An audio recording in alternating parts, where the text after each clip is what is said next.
Olá, muito boa tarde. Hoje é quarta-feira, dia 9 de novembro e está começando mais um Diário Legislativo. No nosso jornal, você é informado dos principais assuntos em discussão na Câmara e na cidade de São José dos Campos. Fique agora com os destaques desta edição. Vereadores aprovam criação da Frente Parlamentar do Cooperativismo.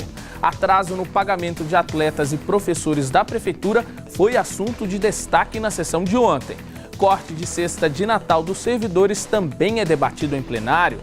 Acompanhe nossa terceira matéria especial sobre o orçamento público para 2017. Você vai conhecer quais são as principais áreas de investimento para o ano que vem. E em nossa entrevista de estúdio, vamos falar sobre a falta de vagas nas creches da cidade. Defensor Público comenta o assunto. Seja muito bem-vindo, o Diário Legislativo está no ar.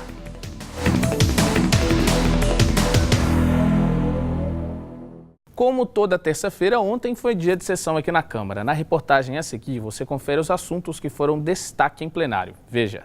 Em tempos de crise, o orçamento para 2017 foi um dos principais assuntos em debate no plenário durante a sessão. A dificuldade do município em manter as contas em dia se reflete no atraso de pagamentos em várias áreas, como abordado pelos vereadores. Na galeria da Câmara, um grupo de professores de educação física e atletas protestou contra a situação. Eles estariam sem receber há 2 meses. Na tribuna, o vereador Calazans Camargo alegou que a prefeitura já realizou o pagamento de um dos meses atrasados. Outro vereador da situação, Wagner Balieiro, ainda explicou que a data para quitar o débito referente ao segundo mês ainda deve ser definida na próxima semana pela Prefeitura. Para evitar problemas como esse, o presidente da Câmara, vereador Shakespeare Carvalho, comprometeu a apresentar uma emenda ao orçamento para carimbar a verba destinada às atividades esportivas da cidade. Ainda sobre a situação financeira do município, os vereadores também abordaram na tribuna o cancelamento da cesta de Natal dos funcionários públicos. Também fez parte das discussões em plenário problemas de infraestrutura da cidade, como áreas de risco e a falta de manutenção pública, e o destaque de atletas joseenses em competições nacionais de judô. Ainda durante a sessão, cerca de 150 documentos foram analisados, votados e aprovados pelos vereadores. Você confere a 68ª sessão na íntegra em nosso canal do YouTube. Conforme você viu na matéria, o corte na cesta de Natal dos servidores também foi abordado na tribuna pelos vereadores. Agora a gente acompanha com mais detalhes a repercussão dessa notícia aqui na Câmara. Quase 17 mil servidores vão ficar sem a tradicional cesta de Natal distribuída pela Prefeitura. O anúncio do cancelamento foi feito sob a alegação de corte de gastos, uma vez que a compra das cestas custaria mais de 3 milhões de reais aos cofres públicos. A notícia repercutiu na Câmara e alguns vereadores criticaram a decisão. O cancelamento da cesta de Natal é realmente uma situação complicada. Eu sei que o prefeito quer entregar a casa em ordem para o futuro prefeito, eu sei muito bem disso, mas é muito triste ver essa alternativa, né, em retirar a cesta de Natal dos servidores. Estamos aí com o parecer do jurídico dessa Câmara, que está dizendo bem claro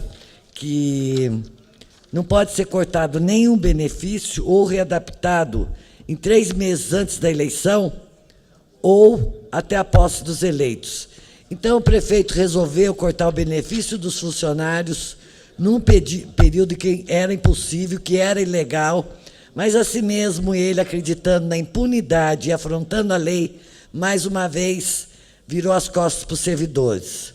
Para o funcionário de refeição não tem, o Vale Transporte não tem, a cesta de Natal não tem. O cancelamento da cesta de Natal é mais um reflexo da situação financeira do município, como apontado pelos vereadores. Para tentar não fechar o ano em vermelho, a Prefeitura tem realizado uma série de cortes. Recentemente, o governo também anunciou mudanças no pagamento dos vales transporte e alimentação, que seriam descontados em casos de falta abonada, licença médica e durante feriados e férias. O sindicato da categoria conseguiu uma liminar para suspender a decisão. De fato, o município tem passado uma situação de arrecadação muito aquém daquilo que é o esperado, e essa situação de deixar salário atrasado, situações atrasadas, corte de direitos, situações aí que realmente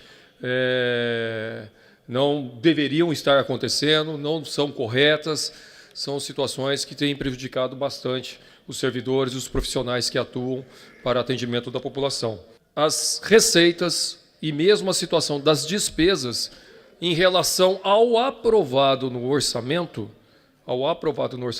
elas não estão correspondendo àquilo que a gente aprovou aqui na Câmara Municipal o ano passado, no final de 2015.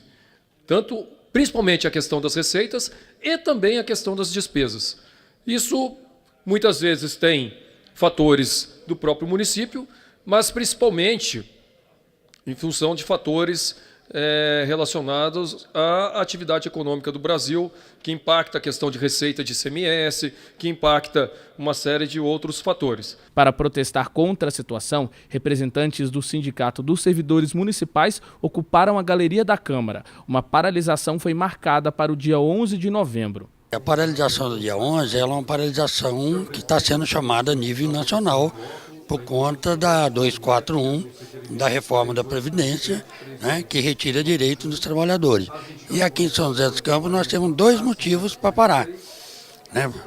Primeiro, por conta da 241 e a reforma da Previdência. Segundo, porque o prefeito de São José dos Campos, de uma hora para outra, resolveu tirar vale alimentação, vale refeição, transporte, e tirou também a cesta de Natal dos trabalhadores da Prefeitura. Os vereadores podem ajudar cobrando o prefeito, vendo a possibilidade de enquadrar o prefeito em lei de responsabilidade fiscal, né, fazer com que ele cumpra a lei. Essa é a função do Legislativo. Ainda como medida de tentar segurar as contas até o ano que vem, a decoração de Natal e as comemorações do Réveillon na cidade também foram canceladas. E no próximo bloco você acompanha nossa entrevista de estúdio com o defensor público Ianco Oliveira Bruno, que fala sobre a falta de vagas em creches da cidade. A gente volta já.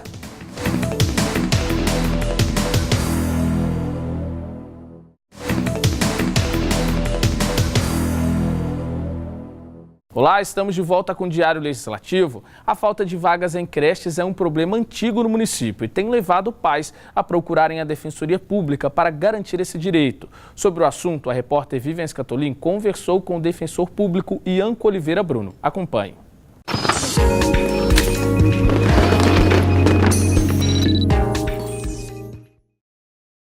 Olá! A falta de vagas nas creches da cidade tem levado vários pais a procurar a justiça para resolver essa situação. Sobre esse problema, eu converso com o defensor público Ianco Oliveira Bruno. Obrigada pela presença, viu, doutor Ianco? Pois não, Vivi, bom dia. Qual é o volume desse problema, dessa demanda aqui na cidade? Essa, sem dúvida, é a maior demanda hoje na Defensoria Pública na área da infância e juventude. Sobre os números, a Prefeitura tem os seus números, associações de moradores têm divergências. O que eu posso afirmar pela Defensoria Pública é que somente este ano nós já ingressamos com mais de 500 ações para garantir o direito de creche, educação infantil para as crianças de São José dos Campos. Mas isso é uma solução individual, né? Não resolve o problema coletivo. Sim, para resolver o problema coletivamente, acredito que somente a implementação efetiva de política pública para cobrir toda a demanda. Né? A gente tem conhecimento, inclusive, que já há um termo de ajustamento de conduta do município com o Ministério Público, onde o município apresenta um plano para zerar essas vagas nos próximos anos. A gente espera que essa meta aí seja cumprida, mas hoje existe o direito líquido e certo do cidadão de ter a prestação daquele serviço educacional e social, e a Defensoria Pública, quando procurada pelos cidadãos que não estão tendo esse direito assegurado, ingressa na Justiça para que seja garantido este direito. E como funciona? Porque existe uma fila, né? E aí aqueles pais que procuram a defensoria, se eles conseguem a vaga, como que essa vaga aparece, é criada? Isso acaba gerando um efeito colateral. A decisão é para o município cumprir a obrigação legal dele, que é a matrícula. Então, o município tem que dar uma resposta ao judiciário, a partir do momento que a ordem é dada, para matricular aquela criança. E, infelizmente, isso acaba gerando um outro problema, pode gerar um outro problema, que é a superlotação dessas instituições. E quais são os principais problemas que chegam à defensoria? É a falta da vaga ou é a distância? Porque o pai, quando ele vai inscrever o filho, ele pode colocar até 4 opções de creches mais ou menos convenientes, né, ou próximos. Como que funciona isso, essa questão da localização? Isso também pode ser questionado judicialmente? Sim, sem dúvida, a maior demanda é pela vaga. Existe hoje um número muito grande de crianças fora da creche e da educação infantil também. E muitas vezes sai a matrícula, só que a matrícula acaba sendo feita numa unidade muito distante da residência da família, né? E não é adequado também, porque a família acaba, por vários fatores, dificuldade de transporte, de compatibilizar a entrada e saída com o horário de trabalho, a família acaba não conseguindo acessar por conta da distância. A jurisprudência do nosso Tribunal de Justiça aqui de São Paulo é praticamente pacífica, que a distância acima de 2 quilômetros não é razoável. Então, quando a mãe chega para a gente, geralmente a mãe, né, e com essa queixa de estar na creche, mas está muito distante, ou mesmo quando sai a vaga, mas a gente verifica que essa distância é superior a 2 quilômetros, a Defensoria Pública continua demandando para que seja garantida a vaga numa instituição próxima à residência da família, entendendo como próximo até 2 quilômetros de distância. E além dessa questão da distância, da localização, um outro ponto seria o período integral ou o período parcial? O direito à creche e à educação infantil, ele sempre foi tratado na Constituição da República, desde 1988, além de um direito educacional, como um direito social. Então, além de ser um direito da criança à educação, é um direito social também da família, especialmente naquelas famílias em que a mãe, o pai trabalham, né? E hoje isso é praticamente a regra, né? Para ter um suporte para os filhos enquanto os pais estão no trabalho. Se a jornada de trabalho é no período integral, a creche apenas em período parcial acaba não resolvendo o problema. Então, nessas hipóteses, a Defensoria Pública, para resguardar esse direito, também, quando é o caso, ingressa no Poder Judiciário, pleiteando uma ordem para que seja cumprido esse direito que além de ser educacional, é social. E também temos encontrado o respaldo da jurisprudência, sobretudo no Tribunal de Justiça de São Paulo, que também tem esse entendimento, que creche é período integral. Né? Já a educação a partir do ensino fundamental, aí realmente há esse projeto essa meta do governo federal de vir a tornar integral, mas na educação infantil, na creche, a gente entende que essa obrigatoriedade já existe. E a idade? Tem uma especificação? Então teve alteração recente, dizendo que já a partir dos 4 anos de idade, já é educação infantil. Agora, isso deve ser interpretado como um avanço para a criança. A partir dos 4 anos, ela já está inserida na grade escolar, no ensino curricular de aprendizado mesmo, né? E isso não pode, na nossa visão, ser interpretado como um retrocesso de direito social. Não é porque foi garantido a partir dos 4 anos a educação infantil que vai se entender que a partir dos 4 anos não tem direito mais à creche em período integral. O direito social, ele continua preservado na Constituição da República. Então, nós defendemos a tese que, a partir dos 4 anos, a criança tem o direito à educação infantil, mas também a família continua preservando o direito social à creche, se for necessário, em período integral. Tá certo. Muito obrigada pelos esclarecimentos. Nós vamos ficando por aqui. Até a próxima.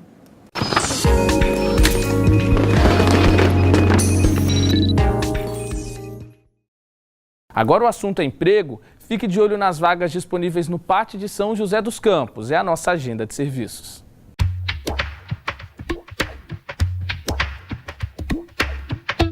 O PAT, Posto de Atendimento ao Trabalhador de São José dos Campos, tem oportunidades de emprego para diversas áreas. As vagas disponíveis são para agente de organização escolar, auxiliar de limpeza, auxiliar de pintor de automóveis, cozinheiro geral, empregado doméstico e mecânico de refrigeração. Para se candidatar é fácil. É só comparecer ao PAT levando o RG, CPF, carteira de trabalho e o cartão cidadão. O PAT fica na Praça Afonso Pena, número 175, no centro.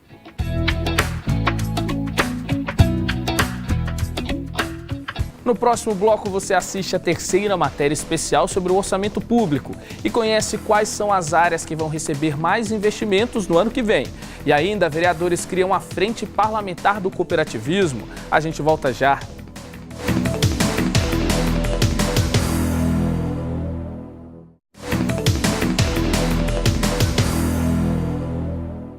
Estamos de volta com o Diário Legislativo. Hoje vamos mostrar para você quais são as principais áreas de investimento para o orçamento público de 2017. É a terceira matéria especial sobre o tema. Acompanhe.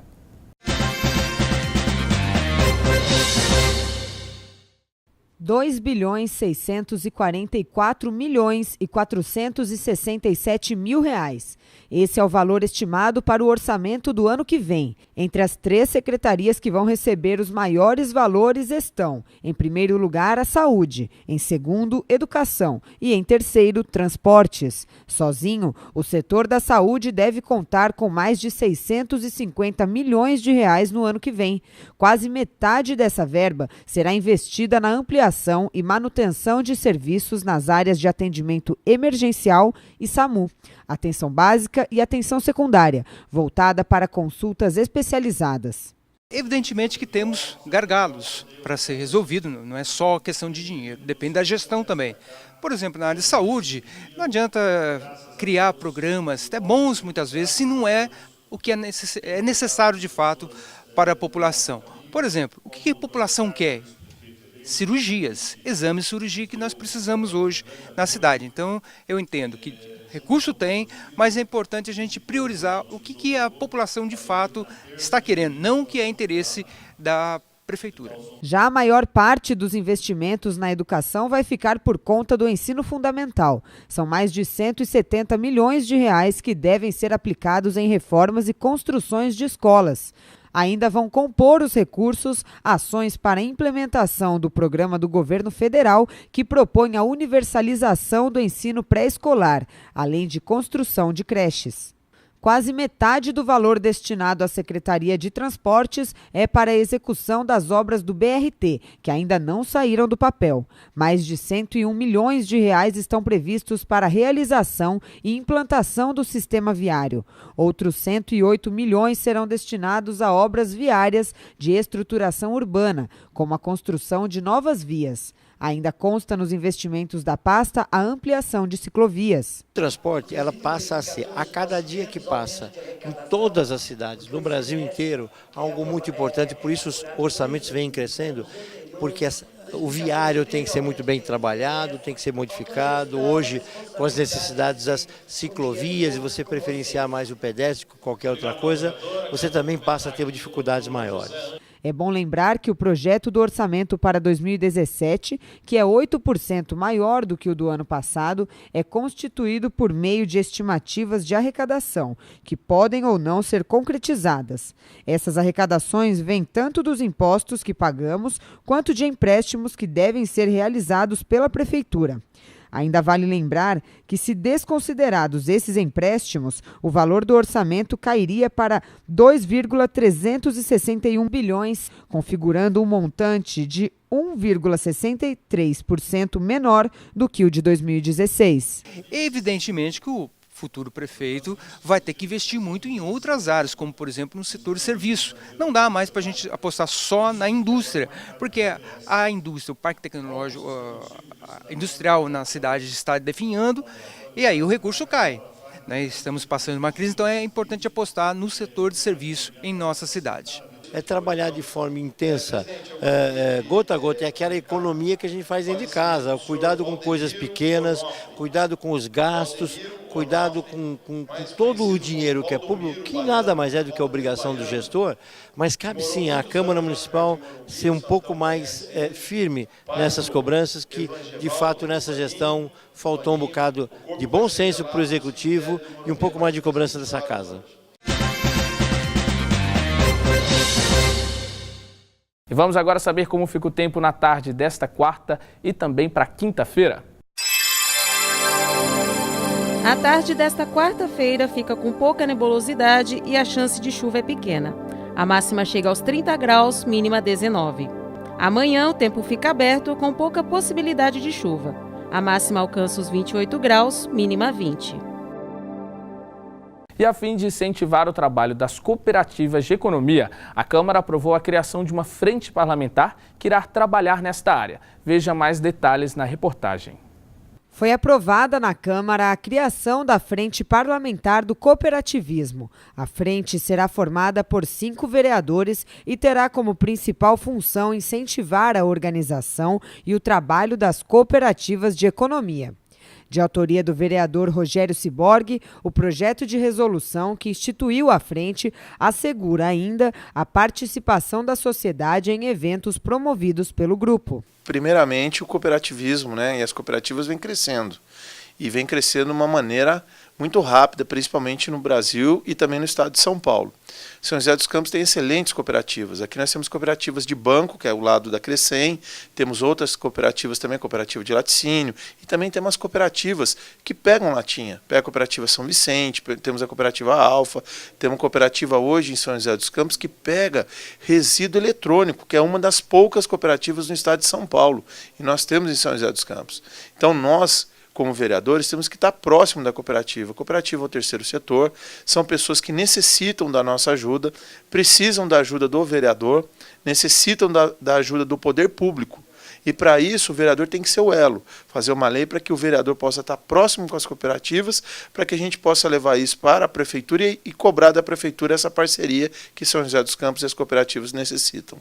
A indicação dos membros será de forma voluntária e a nomeação dependerá do presidente da Câmara. O mandato é de 2 anos. A frente será composta por 2 coordenadores e 3 membros. E o Diário Legislativo fica por aqui. A gente agradece a sua companhia. Tenha uma ótima tarde e até amanhã.